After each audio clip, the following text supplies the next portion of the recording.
So, I was up late podcasting last night. Yeah? Tell me about that experience. Yeah, I was on, the people over at Totally Reprised were nice enough to let me be on their podcast and talk about horny things. Yeah. But yeah, that episode should be out later this week, I think. It was really good. Thanks again to Ashley, Molly, and Luke for letting me on their podcast. Exciting times branching out into Yeah. other audio venues. Just wait for our post Game of Thrones guest spot. Do they have guests? Occasionally. I guess. Mostly Kim, so I mean, I guess I could just, like, start dating Brooks and we'd be in.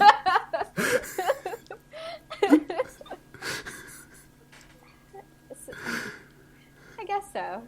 Yeah. So, yeah, that was really fun. We watched an episode where the girls got turned into animals, kind of. It was very, I randomly picked the episode out of a hat, but kind of wound up owning myself. Uh-huh. So, you know. Yeah. It happens. Do they do the episodes in a random order? I thought they did them in order.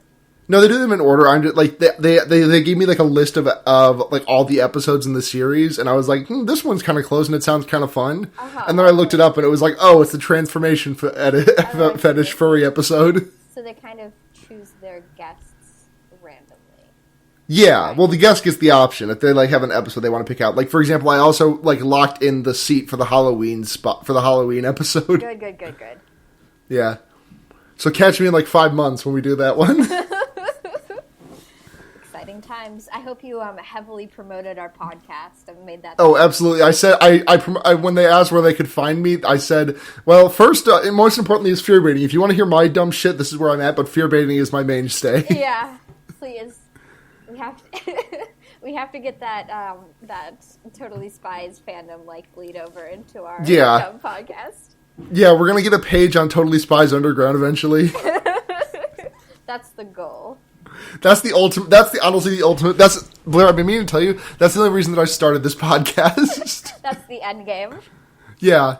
Once we get that page, we can just like poof, ghost. Mm-hmm. We're out of here. Yeah. We'll ascend because we came to Earth to do that very specific thing. Right. And then our mission will be complete. And right. Yeah. The Totally Spies Underground, weirdly enough, the 7th Grand Relic. Do we need to put, like, a Taz spoilers here? I don't think so. That's a spoiler. I mean, it's a spoiler insofar as it's the main conceit of the plot. Well, yeah, I guess. I don't know. I've always liked that idea of, like, a bunch of, like, you know, like, the Horcruxes or the Grand Relics or something, like, 6, like, completely strange and mythical objects, and the 7th just being, like, some weird mundane shit. Yeah. Like, in order to finally defeat Voldemort, you need to delete timecube.net from the internet. Yeah. Some have said the most impossible task. Really, it's truly impossible to skull Timecube from the internet entirely. Yeah, because it was like the funding on it ran out, and then someone else just hosted it because like, we have to like preserve this like ancient. We can't let Timecube die. Right. No, exactly. Timecube get immortality. Timecube is eternal. Like every universe has its own Timecube, and we have to. So does that mean that for every universe there are 4 universes? No, or I mean like 6? Every universe has their concept of their own time cube. You know? Oh, okay. So there's a universe where Timecube is real, which is this one, but there's like a website called like Time Flat Circle, and they're like shunned by the general community. Exactly. No, exactly. And it's the only thing holding the fabric of reality together. Is that no one believes the outlandish theory? Well, it's the existence of these like ideas, you know, this very specific concept, you know. Yeah, this very specific concept of what if I looked at time in the wrongest way possible in this universe? Exactly. No, exactly. Yeah. And that's That's I'm going to be making that website soon. So yeah. Keep your eyes out for that. What, timeflatcircle.org? No. Just like my theory that the only thing holding the fabric of reality together is... okay. This is some string theory shit. Yeah, no, exactly. But it's totally based off of the stupidity of humanity. You know, the anime girl that I linked to in Discord last week is just staring at me. She's, like, highly cursed and judging us constantly. Yeah.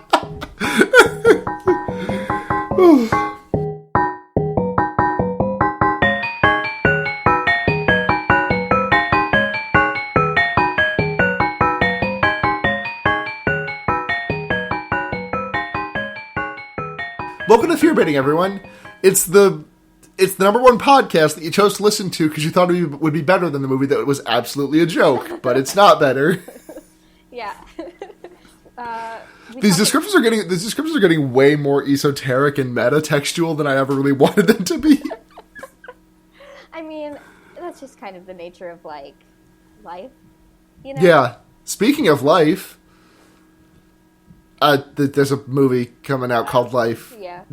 With Jake Gyllenhaal and Ryan Reynolds, and it's literally the exact same plot as Alien. Oh, wait, hold on. I'm Luna. I'm Blair. I was just going to say, we should introduce ourselves before we start talking. And this is Fearbaiting, a podcast where two queer people and sometimes a guest talk about belonging to marginalized groups and that experience overlapping with horror movies, but mainly we just talk about dumb shit. Yeah.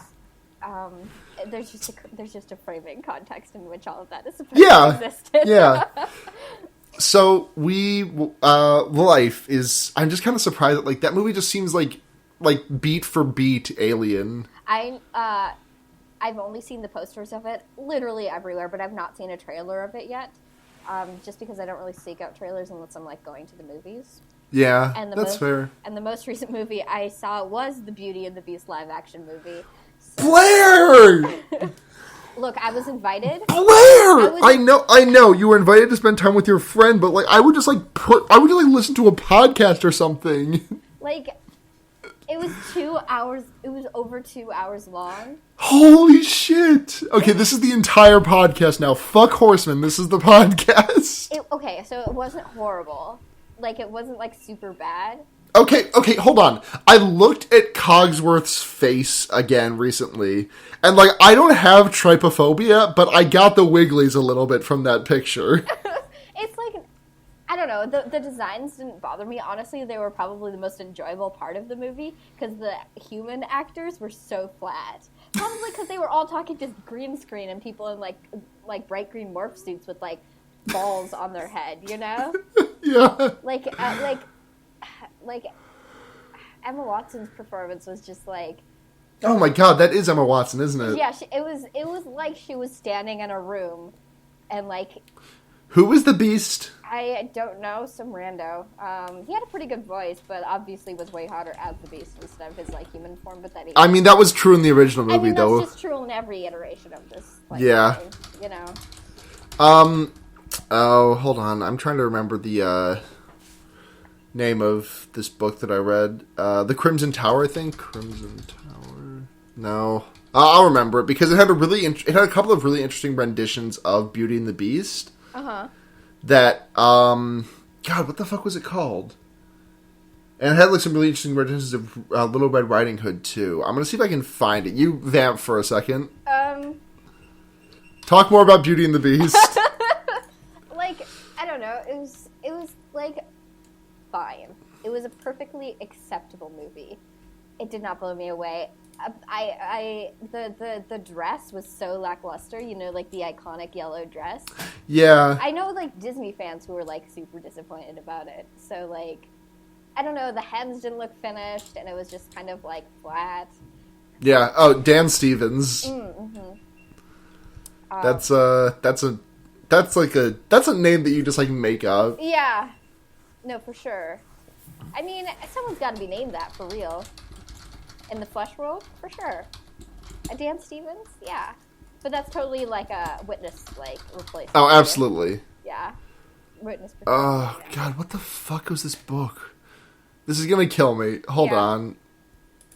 I need to find this. The Bloody Chamber. That's what it is. The Bloody Chamber by Angela Carter. It's got a lot of really interesting stories about, like, Little Red Riding Hood and Beauty and the Beast. It's got like 3 or 4 of each. Uh-huh. And like one of my favorites is I believe it's called The Courtship of Mr. Lion. No, sorry, The Tiger's Bride, where the Beast is literally just a fucking tiger. Sure. I mean, they're all really short stories. Like, I'm pretty sure you could grab the book for like $8 on Amazon or something. Uh-huh. But it was really good. Cool. Now that we're talking about Beauty and the Beast. Dope. Yeah, I mean, if you have a kid you need to bring to a movie and they can sit still for 2 hours. That's a big if. Yeah. Maybe it's the movie for you. Or if you're just a really big Disney fan and you want to check it out and make your own. I mean, if you're a really big Disney fan, I think you just go watch Moana again. Yeah. Yeah, I mean... How'd the gay character turn out? Oh, it was like... Oh, I heard bad things. It was like not even like anything. It was like so... Like... It like, the story could have been like completely... I wish they just hadn't put it in there, you know? Because like... I heard there was some like man in a dress stuff too. Yeah, there was. Yay. For like half a second, but also still not fun. It's just... Yeah, I mean, what do you expect? You know, it's like they're easy jokes, like really easy, lazy jokes, and like this is a really easy, lazy movie except for all the CGI. So like totally riding on the backs of people who probably won't even be like mentioned in the same like sentence as this movie, you know? Mm-hmm. So like the technical aspects of it, pretty good. Everything else, extremely lazy. So. Wikipedia lists the gay moment as LeFou just winking when he sings, "You can ask any Tom, Dick, or Stanley, and they'll tell you whose team they prefer to be on." Uh-huh. And that's just like, get it, team, because I'm gay? Yeah, I mean, there's that. There's a lot of him being, like, super clingy. Then there's, like, he dances with the dude at the end of the movie. Yeah, I just love that, like, Disney was like, how can we make it... Oh, let's make the gay character the one who's literally just named the fucking dumbass. Yeah, like, it's just so lazy. Like, you would have, like, it would have been more impressive if you hadn't done that. You know? Yeah, exactly. If it was just like, because like the original material is just straight. It's What? straight. Here, I got a proposition. What if the Beast was a lesbian and not a man? Yeah, though. I want that. No, fully. Give me that, please. It's the whole thing. Like, if you're not going to commit to the bit, don't even like bother. You know? Yeah. How was the music? I've heard it was not great. It was fine. Passable. Yeah, the best songs were definitely the songs that were either from the Broadway musical or from the original movie. Mm-hmm. So the new songs, I mean, I'm not super into musicals. I thought they were acceptable, you know. Yeah. The singers were fine though. Yeah. Josh, I don't know who Josh Gad is, but he has a very, like, dislikable name and face to me. I think he's a comedic actor. That sounds right. He feels like a super bad kind of guy, you know? Yeah, that sounds right.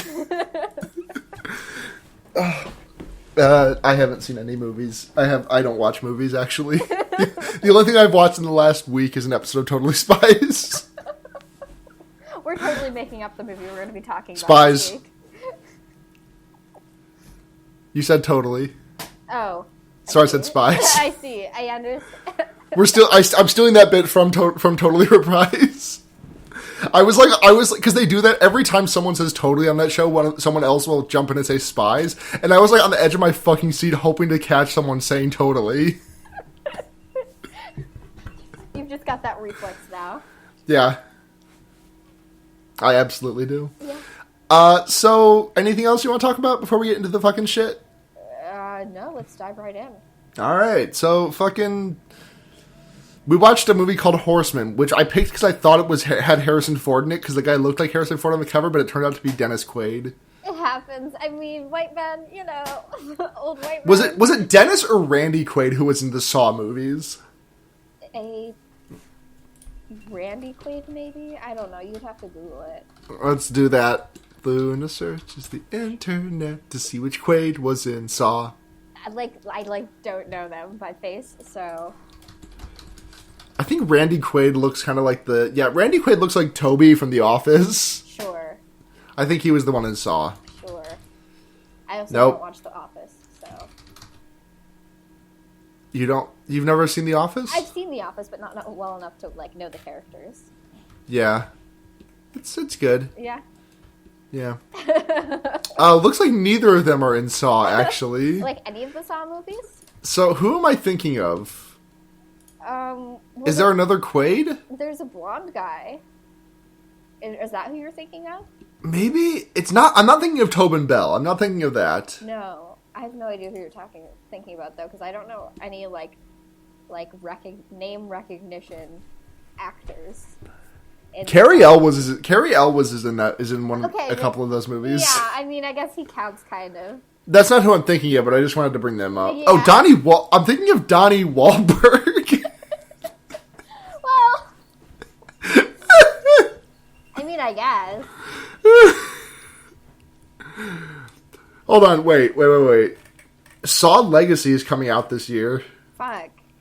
Dude, that's gonna be a movie we see in theaters. It's coming out October 27th. Yeah, that's gonna be a movie we see in theaters and then talk about midweek. That's an on-screen for sure. That's an on-screen for Schlocktober. Yeah, oh my Schlocktober god. on-screen. Let me just check what day. I'm pretty sure that's a Friday. Let me just double check though. October 20. Yep, that's a Friday. So it might be post. We can get it out on like the Tuesday because that's the 31st. Sure, yeah. We'll squeeze it in there. Okay, let's get into this movie we watched. So Luna was like, "Oh, here's the two movies we want to watch." Yeah, we can either watch Horsemen or we can watch Most Likely to Die. The latter being about a bunch of college students on their like 5 or 10 year reunion or something, and they are starting getting killed, and Perez Hilton's in it for some reason. Yeah. Also, fun fact, the first time I like read about Perez Hilton, I just thought, oh, is that how Perez Hilton's name is spelled?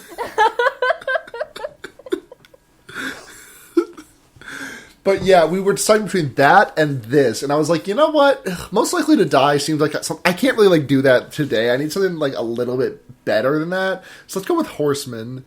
And we should have gone with Most Likely to Die. I feel like Most Likely to Die would be so much more fun, because I'll tell you what Horsemen felt like to me. It felt like we were watching like a mid-season arc in a crime procedural.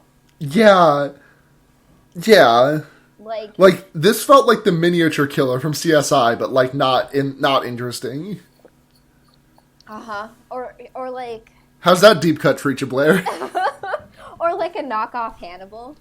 Yeah. Like it wanted to be Hannibal before Hannibal came out. Did you know that the miniature killer has their own Wikipedia page? I did not know that, but I do know. Do you know what the miniature killer is? I don't know that. Oh, okay. So this was like the hype of shit because I was like a big CBS. Like I watched every CBS show when I was when was this? This was season 7 of CSI, so that would have been okay. Yeah, I was a big CBS fan in like when I was like 10, 11, 12, those ages. Sure. So the whole plot of it was there was this serial killer who would kill people and then leave like very intricate like fucking dioramas of their murder scene. Mm-hmm. And like that was it. That was just the killer. They were incredibly elusive, and it was just like this was like the hypest fucking shit. And it went on for 3 seasons before they caught the killer. That's crazy. Well, 2 seasons actually. Mm-hmm. Still though. Yeah. But fuck, this fucking movie. It's like it felt like it was like written to be a CSI thing or something like that. But they were like, "No, we don't really want to do it." And then the scriptwriter was like, "Well, I have this like arc already written. I guess we'll just like cut out a bunch of shit because like those TV episodes are usually like an hour long, but a movie can only be like an hour and a half to 2 hours reasonably. So we're cutting out a bunch of shit. So it doesn't really make a whole lot of sense, and the plot points don't go here like super neatly. God, fuck! I want to watch some goddamn CSI. I'm gonna just pull that up on Netflix right now. I'm not gonna watch it, but I just want to see if it's on Netflix. I love me some crime procedurals. I, like, never super got into a lot of them. I watched, like, the first season of Hannibal, which I guess counts as a crime procedural. Barely. And then I watched some of Psych, which counts, but... Psych is very... The thing is, though, that Psych is very good. Yeah, but I just can't with it. Unless there's, like, a fun gimmick. The little I'm on Netflix right now. Just like the little like image for Black Mirror is like the most Banksy shit right in the world because it's an infant taking a nap using a cell phone as a pillow. That is so funny. It's very something. That's too funny. Oh my god. It really is. Ugh. So. This movie. Okay, let's get into, like, the nuts and bolts of it. So we have Gritty Detective Man. Yes, played by Dennis Quaid? Thanks. The Dennis one. The Dennis. The Dennis one. Yeah. Played by Donnie Wahlberg. So Donnie Wahlberg is like a rough around the edges cop who's, like, kind of negligent to his sons. Yeah, bit of a deadbeat dad. But because he, like, overworks himself and also, like, his wife is dead, so... those are the things that make him relatable as a character. Uh-huh. Because he has literally no other personality traits going on for him other than he's, like, really dedicated to his job. And also he likes the Detroit Red Wings. Yeah. And so a string of, like, killings start to happen where, like, people are, like, suspended on, like, fish hooks from these, like structures. Well, the first killing that we get is that dude who's, like, walking out in the woods. Yeah. With his dog. And finds this platter. Platter on, like, a frozen lake. He opens it up, and whatever he sees, he freaks out. And then next thing we know, they're, like, investigating it, and there's just a bunch of teeth in there. Yeah. And then it's like, and then they, like, call up Dennis Quaid, because they're like, this guy fucking knows shit about dental. He's like a dental doctor. He's like a dental detective. Yeah. It's like, medicine can get pretty specialized. I don't think detective work gets that specialized. Like, yeah. Like, I mean, if you know that thing, you probably know other things. You're probably just, like, you know how to, like, find evidence that comes from like biological human evidence, you know? Yeah. Like, those things are probably... But not only that, but he, like, stays there for the whole case, as if he's, like, the head detective. I thought you were just the tooth guy, man. Like, why... Because, like, the rest of the killings have nothing to do with, like, teeth being pulled. Yeah, literally nothing. But he's there for all of them. And I don't even know what the link is between the first one and the second one, because the first one is just a bowl full of teeth. And the second one is someone, like, being suspended from hooks. Yeah. Like, yeah, it's just like there's no real sense or rhyme or reason to this. Is the second one where they find that the woman had, like, the fetus pulled out of her? I think so. Because that happens. Yeah, that happens. Oh my god, yeah, so she's, like, being suspended by this structure, like, they removed something from her. She was pregnant. And I'm like, you're an adult human man, you can say fetus. I don't know, it's like, it's just so bad. And so it's very bad and very unnecessary. Like, the missing fetus is just for shock value later. Oh, yeah. Okay, so they go downstairs and there's, like, the woman's 3 kids, 2 biological, 1 adopted, and the adopted one is the only one that, like, really matters because she talks to the detective bad dad and is like, "Hey, I hope you are I hope you're successful. Thanks, bye." And then he's like, "Yeah, okay." Yeah, and then they find another murder. There's, like, this guy who's, like, a second-grade teacher. He's suspended from hooks, same kind of deal. He has, like a scales necklace on, and then a Libra necklace. Yeah, a Libra. So, I mean, Blair, you're the astrology expert here. What does that tell you about his personality? Well, it's an air sign, so they're, like, the more, like, intellectual kind of ones, which makes sense because he's like a teacher or whatever. Right. Second grade, so maybe not that intellectual. Yeah, but I mean, like good with kids. Yeah. So, and like they're like really like justice oriented and stuff like Okay. that because like the scales, and like justice. Right, so he would have wanted this, right? Probably not. I don't know what he did wrong. I think he was fucking his students' parents. Oh, maybe. They alluded to that at one point. They were just like, yeah, they were going in for too many parent-teacher conferences, and someone caught wind. Okay. Like, that's literally the line. No, I know. No, I figure. It's just, like, it's, like, sloppy writing. It's, like... Oh, I mean, I think sloppy is being really nice, Blair. I mean, sloppy is just a brand of bad. Sloppy is, like, letting them get away with it, though. Sloppy is, like, well, it's not that bad. It's just kind of sloppy. I guess. It's, like, shitty. I just... It's bad. It's, like, super bad. And, like, this entire movie, you can call out the non-murder story beats beat by beat because they are just so fucking cliched. Uh-huh.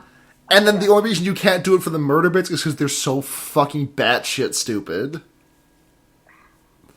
Like, this movie is just, like, this movie is just bonkers shits with how stupid it is.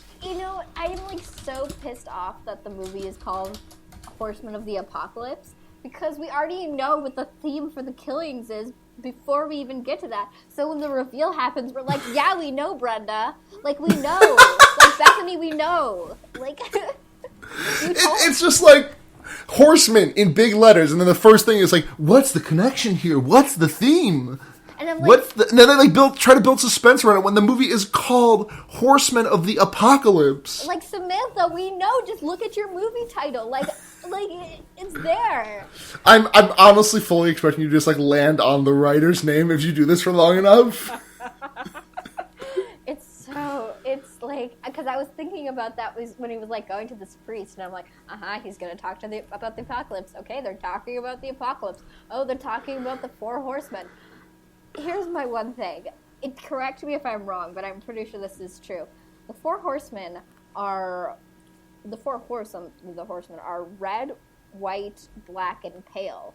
It was like pale or green. Pale or, I mean, I always thought pale was yellow and not green, but according to the Wikipedia synopsis, it says war is the red horse, pestilence is the white horse, death is the pale/green horse, and famine is the black horse, which seems kind of messed up to me because you'd think pestilence would be the green horse. Yeah, death rides in on a pale horse. I don't know how they get green from that. I always assumed pale was just yellow. I mean, they can't really... I mean, the way they use color in this movie, they can't really have, like, a pale room. No, that's true. It's... Luna, this movie fucking kills me. Okay, hold on. Before we go on. Better than Charnel House, right? Yeah. Okay. Yeah, I mean, it is. It's, okay, like, it's better than Charnel House because it, like... I was just like, okay, so it feels like I am sick from home and, like, watching reruns of a cop show. That's fine. Yes, exactly. That's what it feels like. It feels like you're flipping between this and The Price is Right. Yeah. No, exactly. Yeah. This, Price is Right, and, like, Matlock. Oh, man, I got fucking into some Matlock whenever I got sick as a kid. Yeah. Oh, my God. Matlock fucking owned. or like Baby Looney Tunes. The classic. Yeah. Or you had to, like, watch Nick Jr. because the regular Nick programming wasn't on yet. Yeah. So you watched, like, some Max and Ruby.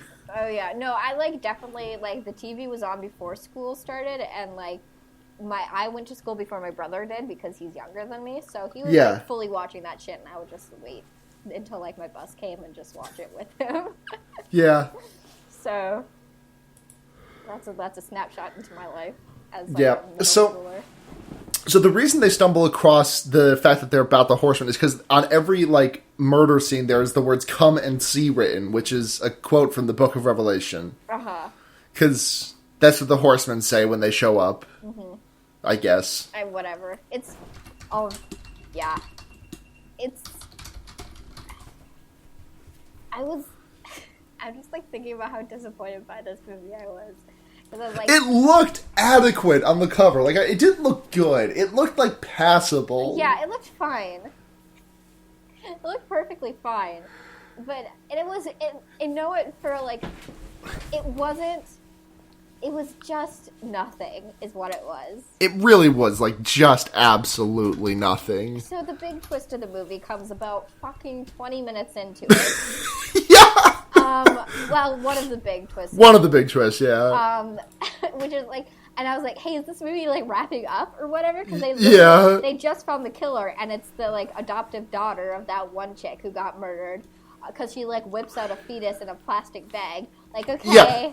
And there's like in the span of 2 seconds, there's like 5 shots with like fucking Inception style, like doom doom doom doom doom. Yeah. Every time the camera angle changes, and it's just like, look at the fetus, fetus, fetus, fetus, fetus, fetus. Yeah, it was.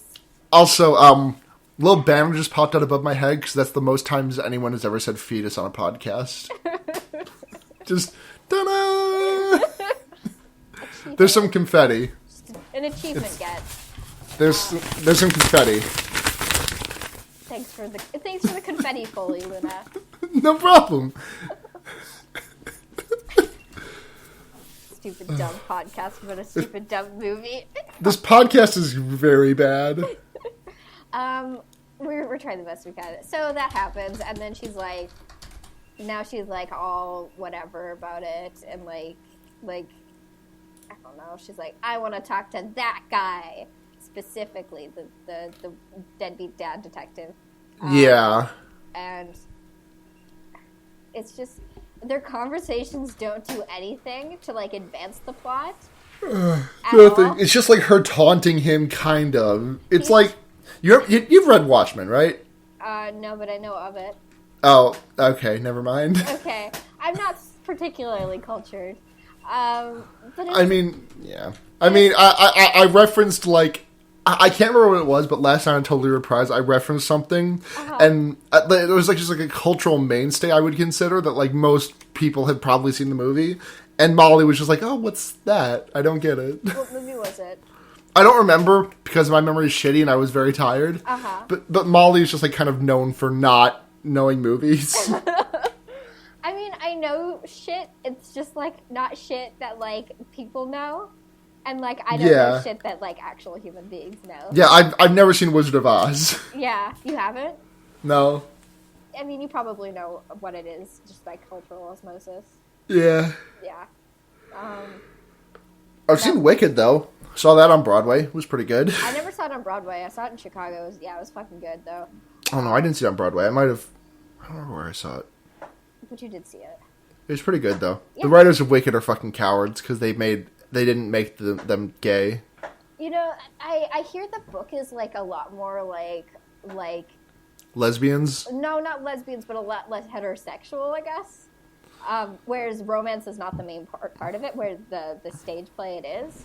Yeah. But also the writing in the original book is, like, so dry.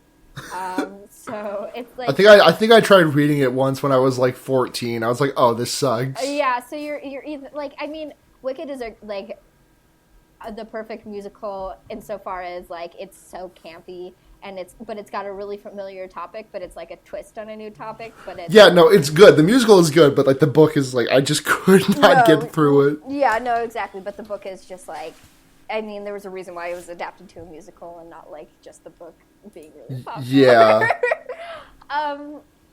Yeah.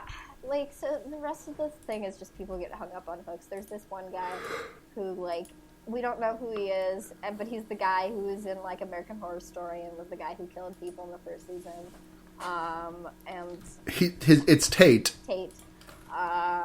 Tate Urtat. Yeah. And then he's, like, getting in an argument with his brother, and then, like, it ends up, like, he, like... hangs his brother up on hooks, but instead of killing a brother, he like. Well, you missed the part where he like says like what does he say before he stabs that guy who tries to mug him? I don't remember. It's like hell is the fucking shit.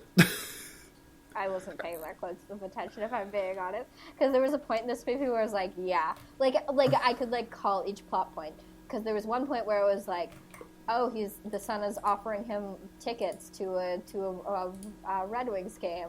I bet they're not going to be able to get into that because his work gets in the way. And then would you know that fucking 30 seconds later he's like, phone call, work, gotta go. And the kid's Bye. like, aw, shucks, we can't go to can't go to this game, this hockey game. Aw, and it's like, yeah, like, dude, like, yeah, like, I know. 'Cause, fuck, I hate this shit. It's just like, I know what's happening. Like, I've seen this movie before. It's just like not good. Yeah. Yeah. So this one guy just like saws himself through the chest, and that's great. Yeah, he makes his sorry. Ooh. He makes his homophobic brother be like, watch him slice his chest open with a bone saw. Yeah. He shoots himself up with like horse tranquilizer beforehand. Yeah. He gets fucked up on ketamine and yeah. Yeah. I don't know. But he's pestilence apparently. And then the big twist of the movie is that the killer's going for his family. It's not just that. When he goes into his son's room, it's spray painted white. Because he's the white horse. He's the horse of pestilence. Oh yeah, he's pestilence. Yeah. Fucking, it's. And then he like drugs his dad, or someone does, but he probably does. And then he hangs himself. He somehow like lying, like, I don't understand how he does this act solo, because he like rams hooks into a system, so he's basically being crucified. And he's like dangling like 20 feet above the stage. Someone else must have done it to him, because he was like, I'm bleeding, I was supposed to drown, not bleed. Unless he did it wrong himself, which I think could be possible, but like... Yeah. But, so... And then it's like a dad like gets his son down. He gets the dad strength. Yeah. Because he's chained to this like theater chair. I don't know. And he like, while this is happening, like he's giving him a fucking tirade that is honestly fucking reminiscent of the end of Smiley to me. Which is never a good thing. Because at the end of Smiley, for those who haven't... Well, no, I won't... No, okay, I have to spoil the end of Smiley here. So, spoiler warning for Smiley. We know you're all waiting desperately to see Smiley. But get on, it's been 5 years. Come on. Yeah. So, at the end of Smiley, it's revealed that everyone in the movie except the main character is Smiley. And they're like, wow, the first viral serial killing. This is going to start a big viral thing and go to all other campuses. And at the end of this movie, he's like, we are only 4 horsemen, but we're just the start. Once everyone sees how we're standing up to our parents treating us badly, the whole world's gonna murder their parents until their parents take notice. Yeah, it's basically that. It's like a website, and he's like, yeah, there used to be a password here, but now it's just a date. But the date is tomorrow, and I'm like, why? Oh man, fucking time bombing your own website? That's good. That's a good game plan. I don't know. But nothing happens. So he like gets it. Oh, first of all, he says this line like, "You haven't got into my room in 3 years. If you had just got into my room once, you would have known." So apparently by the way, his room was spray painted completely white. I don't remember if we mentioned that or not. I think we did, but it's good to repeat. Yeah, his room was spray painted completely white. His room has been spray painted white for 3 years. So you're saying what about laundry? You know, I don't know. Even okay, if it had been maybe a couple of months, sure, maybe, but he's not like a complete deadbeat where he doesn't live in the house. If you live in the house, how do you not go in there? What are you doing that you're not just poking your head into your son's room and saying goodnight or something? And it's not it seems as though the story wants us to believe that things just got really crazy right now, because he's like, after this case no more, But, and I mean, he was, like, working while his, like, wife was in chemotherapy or whatever. But someone has got to do their job, you know? Right, it sucks, but it sucks because it's a commentary on the American healthcare system because, like, his wife goes to the hospital for chemo, and he's like, well, I can't pay for this, gotta pick up some overtime. Yeah. Like, but you just... Blair, this is your charnel house. I mean, I didn't realize how strongly I felt about how fucking stupid this movie is until we hit record. You know? Hey, do you remember the part where the adopted daughter, like, this is like an hour ago in the movie, but I'm just remembering it, where she pulls the fetus out, so that means that on their, like, 15 to 20 minute conversation, she's just been, like, rubbing up on that fetus in her jacket pocket while they're walking in the park. I mean, she doesn't give a shit, and apparently no one does, because you know what? She, like, killed a woman, and took her fetus out. Like, okay. But no one handcuffs her. Because she has, like... No! She, like, touches the detective at some point later in the movie while she's in jail. Like, literally, like, basically feeling him up. And it's like, what is happening?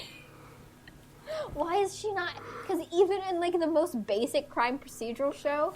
Like, there will be handcuffs. They're handcuffed to the fucking table, because that's how that shit works. Yes. That is how it works. Luna, like... So, okay, we have to get to the dumb ending, too. Okay. So, Dennis Quaid gets his dad's strength and rips himself free of the handcuffs. Uh-huh. And, he pulls out his gun and shoots at the rigging, and his son drops, like, 20 feet onto the stage. And it's like, he was, like, bleeding out before. If he's not dead yet, if he wasn't dead already, he certainly is now. Like, the body can only take so much physical trauma before it dies. Right, like... We are fragile creatures. Absolutely. It's like movies take one of two stances. Either human beings are just bags of, like, flesh that just shatter at, like, you pop them like a balloon and they just, like, shatter. Or they're fucking like Iron Men. We are all Iron. We are all part of the Iron Legion secretly. Invincible creatures. Fucking. We are the cyborgs from Alien. We're from fucking Krypton. We are all replicants, Blair. It's like, please can we, like, have an accurate representation of how, like physical bodies react to trauma? Because also, I have a hard time believing that, like, skin would hold that long when being hooked, you know? Yeah, no, that's the weight of a full-ass teen you got there. Yeah, like, and also, on other scenes, an adult human man. Like, a full-grown adult human man being hung. And not even being hung, but also thrashing around, and, like... You would think, yeah, like, your skin would, like, rip or something. Yeah. Or the hooks would rip out, you know? It's, like, I don't know. I'm not a physician. I'm not a biologist. I don't understand how the human body works. But I do understand that we can't drop from, like, 20 feet after bleeding out from metal hooks we stuck in our body and not fucking die. Plus, like, the tetanus. Right, the tetanus. The tetanus of it all, Luna. So, like, he cradles his probably already dead son in his arms. No, the son is fucking alive because he's communicating with the father and his... But he's, like, dying, maybe? I don't know. Probably not. Nobody fucking dies in this movie unless they're already dead. Yeah. You know? Oh, hey, you want to know what I just found out by looking at the Wikipedia page? What the priest name that he talks to is? The priest name? Huh. Father Whiteleather. Right. Oh. Yeah. Oh, wait, hold on. He goes back home to his other kid, and he's like, no, your brother's going to be okay, but we don't really know what happens to him. It's the creepiest conversation ever. Because he's like, Alex is going to be just fine. Which, in a sort of tone where it's like, I just killed your fucking brother. You know? Like... I've got two of your relatives' blood on my hands now, son. And, like, the son is like, why are you telling me this stuff? What is going on? I'm so tired because I'm sleeping on the couch. for some reason. Where's his bed? I fucking hate this stupid movie. Yeah. The best part of this movie was easily when we were like watching the credits and we saw Banksy. Yeah. I don't even know what character Banksy was in this movie. No, hold on. I'm just gonna do a quick Google. Banksy Horseman. It could have just been a character's last name, or like a name they went by, because there was like fucking Stingray. That's not a human being's name. What? This showed up when I googled Banksy. Hold on. This showed up when I googled Banksy Horseman. I don't think this is what I'm looking for, but I like it. Yeah, fuck yeah. Okay, for the home listener, it's an image of Todd from BoJack Horseman's Death Coaster. Death Coaster when he did from the season 2, I think. That was a fun, yeah.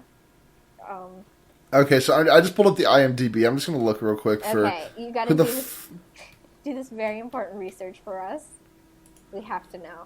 Portrayed by Stephen Eric McIntyre. Yeah, that sounds right. He played Banksy. Who's Banksy? Who Banky? I'm Banky. I'm Banky. Wait, if you're Banky and I'm Banky, then who's flying this plane? And who was Phone? Who was Phone? What are frogs? Okay, let's see if I can control F for Banksy. No. Control F for Banksy is the name. Oh, wait, hold on. The director's commentary has the director saying, there is no happy ending, however you twist and turn it. There is no happy ending, so to me, Alex had to die in this movie. So he's dead, for real? Yeah. I guess so. I mean, I guess I'm happy that he, like, fell from 20 feet and then died. Yeah.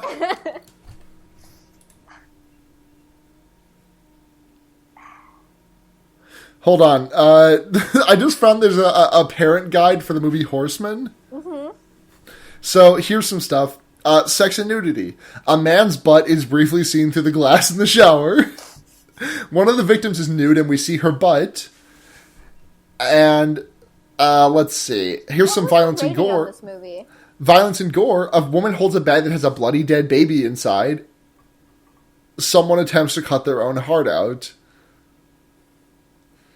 What was the rating of this movie? Because it kind of, now that I'm thinking about it, felt like a movie that wanted to be rated R, but thought it would be more profitable to be rated PG-13.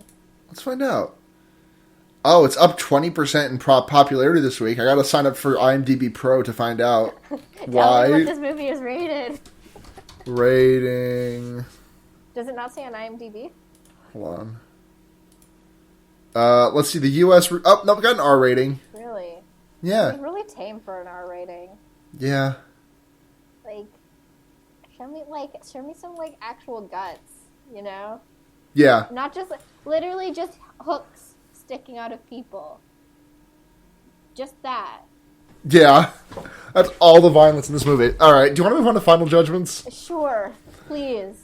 Anything. Alright. So let me just pull up my notes so I can pull out a good one for this movie. On a scale of 0 to 5 tooth detectives, how many do you give this movie?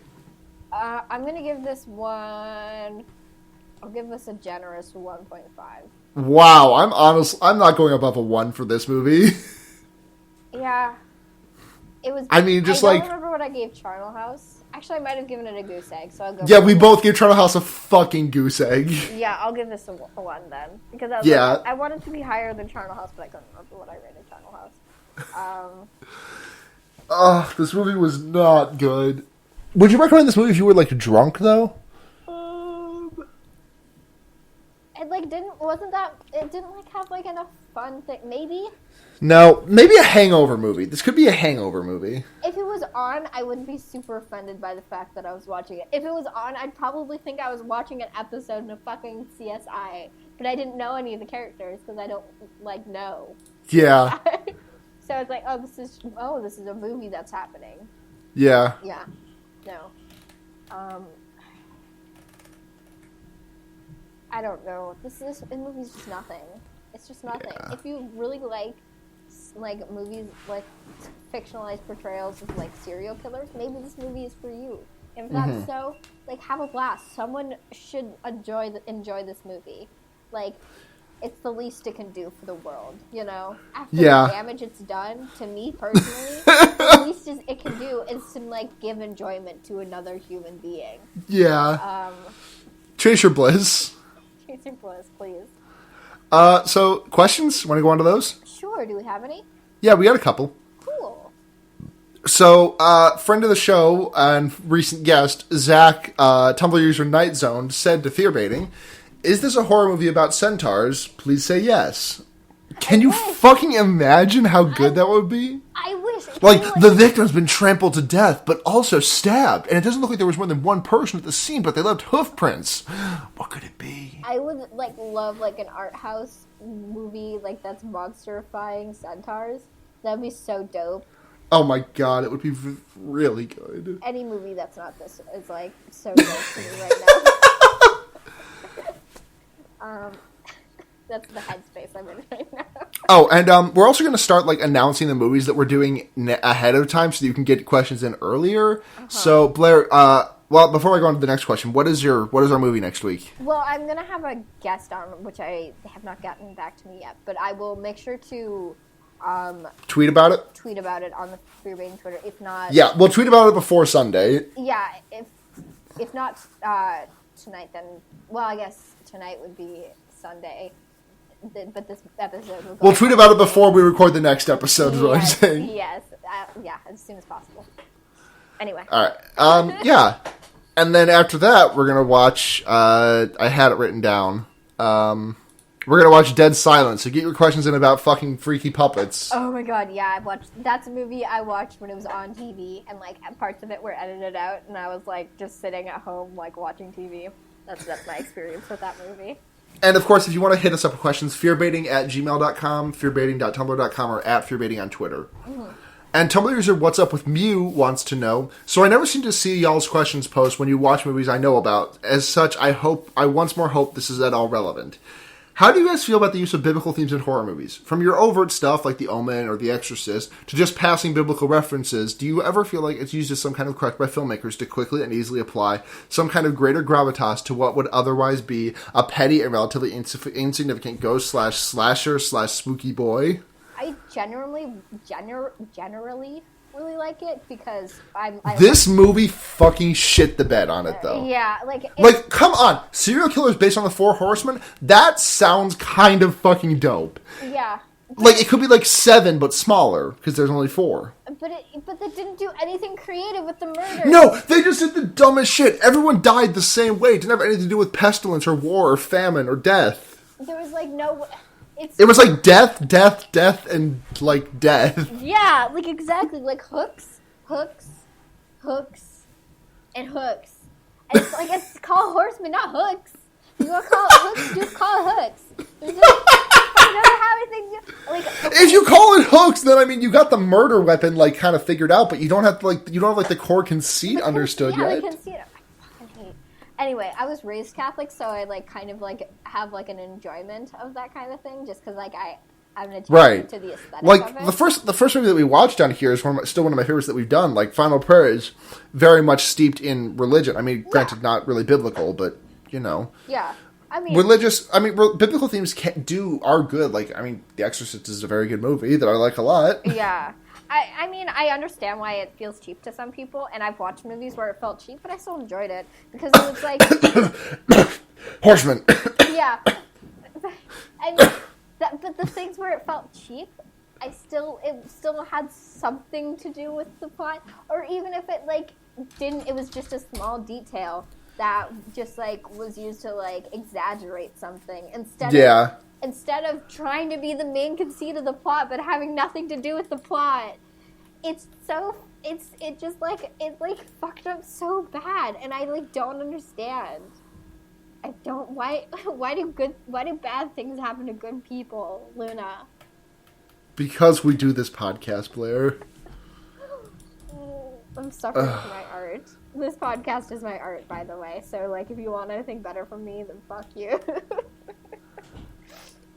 Oh, I call it a podcast. Whatever. Podcast. Who gives a shit? So, you want to run our recommendations? Sure. I would love to. Do you have something in mind, or should I go first? Let me look for something to recommend. Would you like me to go first? Yes, please. Okay. My recommendation this week is going to be a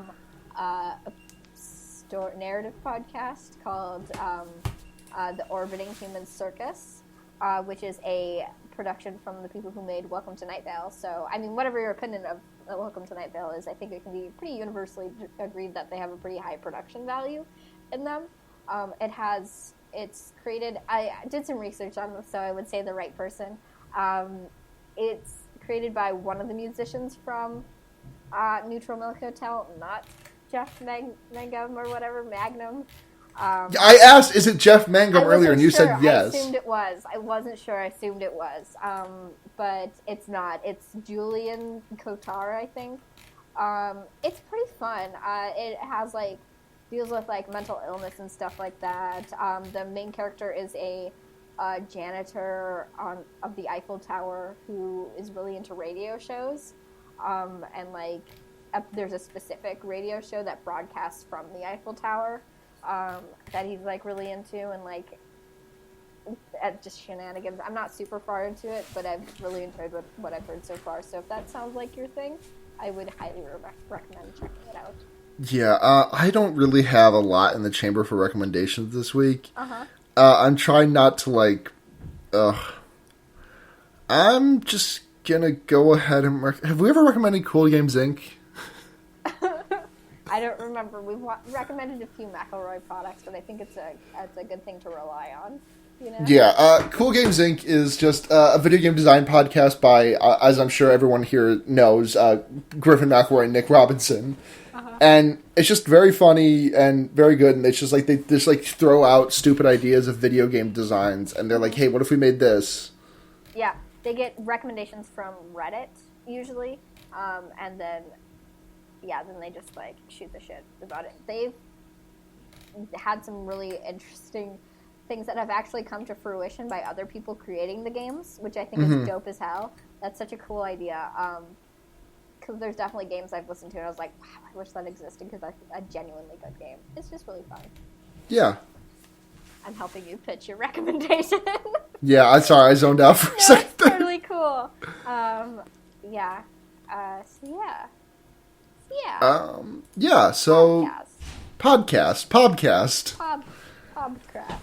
As always, you can find me at Chie Shadonaka on Twitter or chiesatonakas.tumblr.com. And do listen for me on Totally Reprised this upcoming week. It was a really fucking fun time again. Thanks again to those guys. For you on that. Yeah, it was a really good 2 hours. You can find me at Blair Kitsch on Twitter or bramblepelts.tumblr.com on Tumblr. Oh, let me just check and see if anyone reviewed us on iTunes. Oh, Hold on. If you want to review us on iTunes or your podcast app, we really would appreciate it. Yeah. Go ahead and just shoot us a message if you do, so we can talk about you on the show and thank you profusely. Yeah, we'll give you a special thanks if that happens. It really helps us out. Yeah, it does. So if you want us to get super popular, so you can say you were on the ground floor of this inspiring enterprise. This very, very good podcast. This is extremely good podcast. Yep. Yeah. Fearbaiting by Let's see if there's any reviews. Come on, give me a review. Let me see them. Come on. Yes, there's a review. Yeah. From Jimmo Hung. That's a name. 5 stars. Thanks, Jimmo. These two love movies, good times, and probably vor. What I'm getting at is this is a regular hoot and makes me laugh every time I listen. Get in here, y'all, and listen to a fun show. Thank you, Jimmo Hung. Thank you. We appreciate it.